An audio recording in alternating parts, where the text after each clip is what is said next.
G'day, I'm Kate Vantanell or Lady Liberty Australia, and today I am doing this video to say that the raids have begun in Western Australia. I have been contacted by a farmer whose property was raided by the Western Australian Police Force and seized some of his firearms that he used to maintain the levels of vermin on his property. So I'm here today to tell you it has begun. The day has come, Western Australia, where the jackboots of the state are raiding farmers' properties.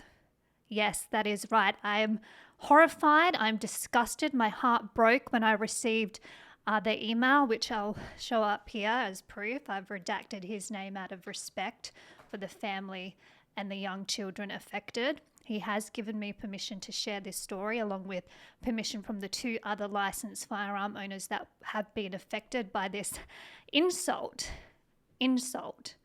to the people of Western Australia. As he has laid out to me, I will read you his story shortly, but he's a law-abiding citizen, as we like to say, as we all try to be. And in this case, the day has come where the police have come a knocking. I am already providing assistance. He reached out to me through my campaign. I have already provided him with some preliminary advice from one of my lawyers. So I'm doing whatever I can to help him, and this is why I am still available to the people of Western Australia. If something has happened, please let me know. I'm receiving still quite a large number of emails from you, the people. I'm still talking to people back in my home state of Western Australia. And for those listening, if you are in the United States, where I am thankfully here in Texas, no jackboots kicking in my door here. This is in response to the new firearm laws that were introduced in my home state of Western Australia. They came into effect in March this year. We are technically still in a transition period, so it's shocking to see all the good faith that the new police minister pledged to the people when he took over that portfolio from the disgraced police minister Paul Papalia earlier this year after that election.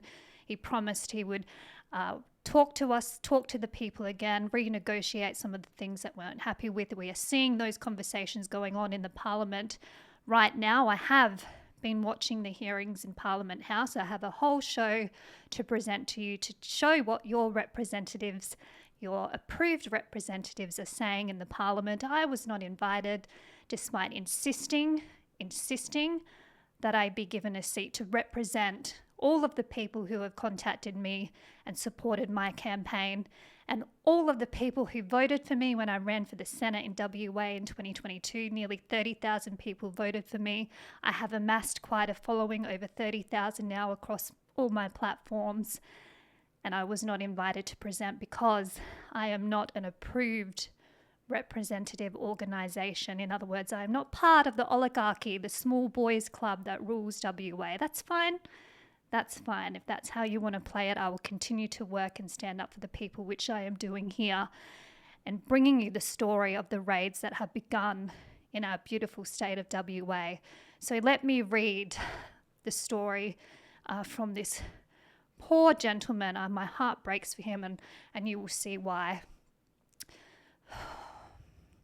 Good afternoon, Kate. We finally got away from the farm for a short holiday, but it's been far from enjoyable, with two family members passing and police raiding the property while we were on holidays on Sunday, the 24th of August 2025. Two of the licensed firearm owners had suspension of firearm authority paperwork left on our kitchen table. One had only just renewed his firearm license in March. The house was left unsecure, and one of our inside cats were missing for over a week.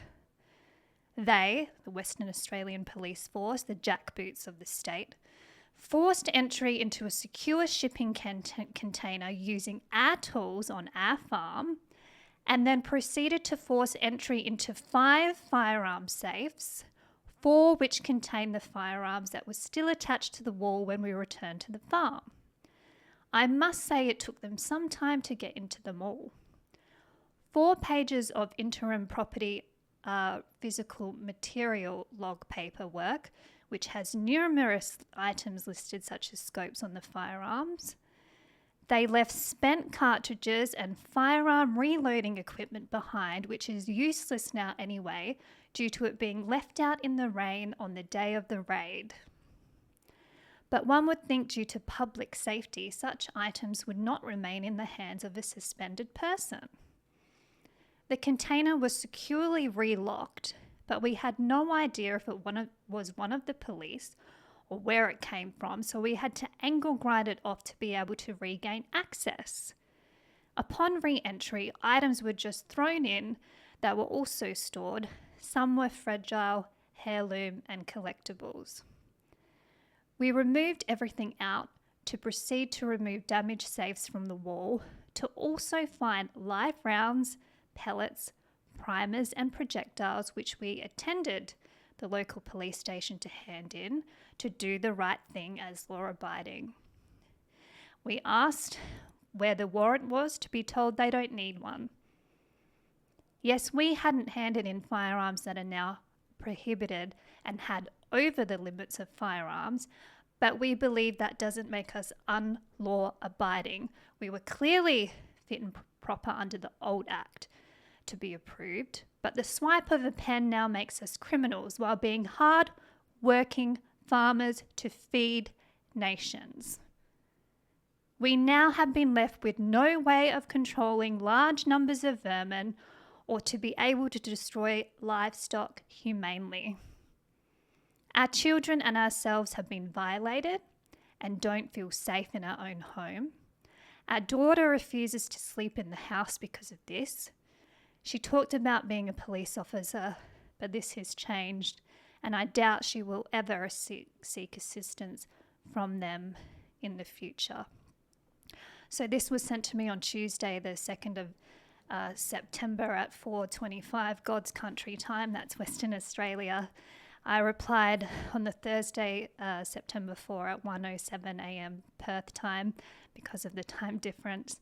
I apologised to this gentleman for what he had gone through. I also extended my sympathies for losing 2 family members. I asked him how I can help. Has he been charged? Did they leave notice of the seizures? Do you have photographs of the firearms in the crime scene?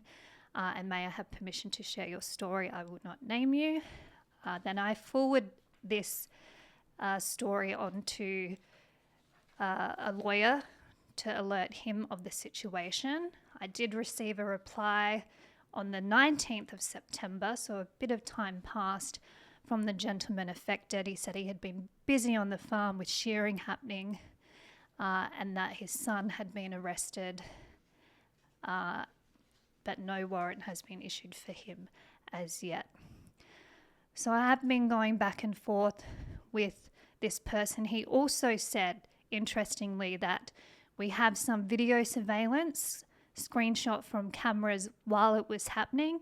They watched it all live on the cameras once it gave a notification as soon as the driveway camera went off, alerting them to the fact that someone was on the property. It turned out it was the Western Australia Police Force. He's also said it appears some of the footage is missing from the saved memory card, and he has done some videos himself. He has also already asked for the cameras, the body cameras of those officers who raided his property. So he's looking at getting all of that evidence together at the moment. And so I've spoken to him again this week, and I'm continuing to support him how I can and with what resources I have. So the day has come.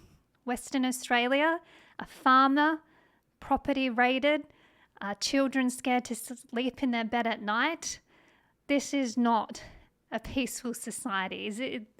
I would love to see the justification on why this farmer and his 2 firearms that he used legally on his farm up until the new regime came in and they've decided they can no longer have these firearms anymore. I would love to see, and I'll be watching very closely, exactly what the arguments are in court. I mean, I'm sure they will say these are the laws now and we, the jackboots of the state, are just enforcing them, that that is what we are here to do.